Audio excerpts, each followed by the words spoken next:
La vocation de Girls at Work, c'est de proposer une communication qui touche et éveille la part féminine des gens. Avec le thème de l'amour, pour la Saint-Valentin, on voit une nouvelle fois que le féminin est un vecteur fort pour les marques. Son enjeu, c'est d'intervenir dans l'état d'amour, qui est communion, ce que nous allons voir avec Frédéric Lenoir, et dans la relation amoureuse, qui est communication, avec notre invité Aruna Lipschitz.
Le féminin est la partie enfouie et inaccomplie de chacun, qui doit être retrouvée, épousée, pour nous permettre de muter et de manière imagée faire naître l'enfant en nous.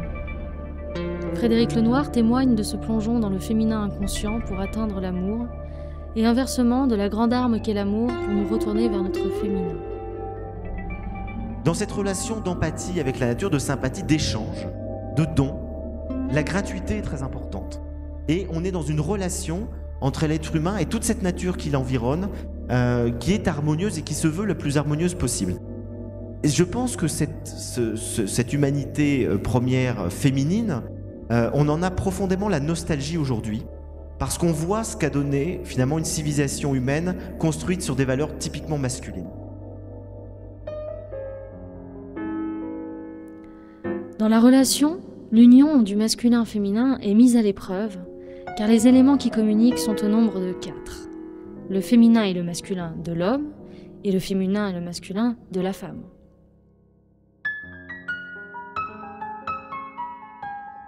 Et un jour, après une méditation, où j'étais partie comme d'habitude, toute seule, dans mon orgasme cosmique,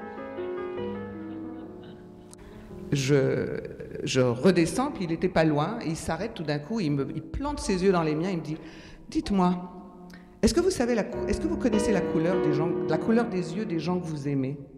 Qu'on appelle le triangle de Salomon ou 10 étoiles de David, c'est les 2 triangles.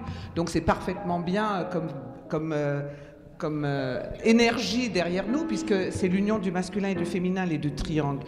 Et en même temps que c'est l'union du masculin et du féminin, ce qu'il faut noter, c'est que dans les traditions orientales, c'est le symbole du chakra cardiaque. Et donc on se retrouve à comprendre et à toucher du doigt notre petite problématique, c'est que toute cette union du masculin-féminin, finalement, c'est c'est l'outil, ce rapprochement des contraires, c'est l'outil pour ouvrir le chakra cardiaque. Et donc c'est ce qu'a dit Frédéric, c'est la seule vraie spiritualité, c'est ce rapprochement du féminin et du masculin. Et donc on est bien avec ce symbole derrière nous.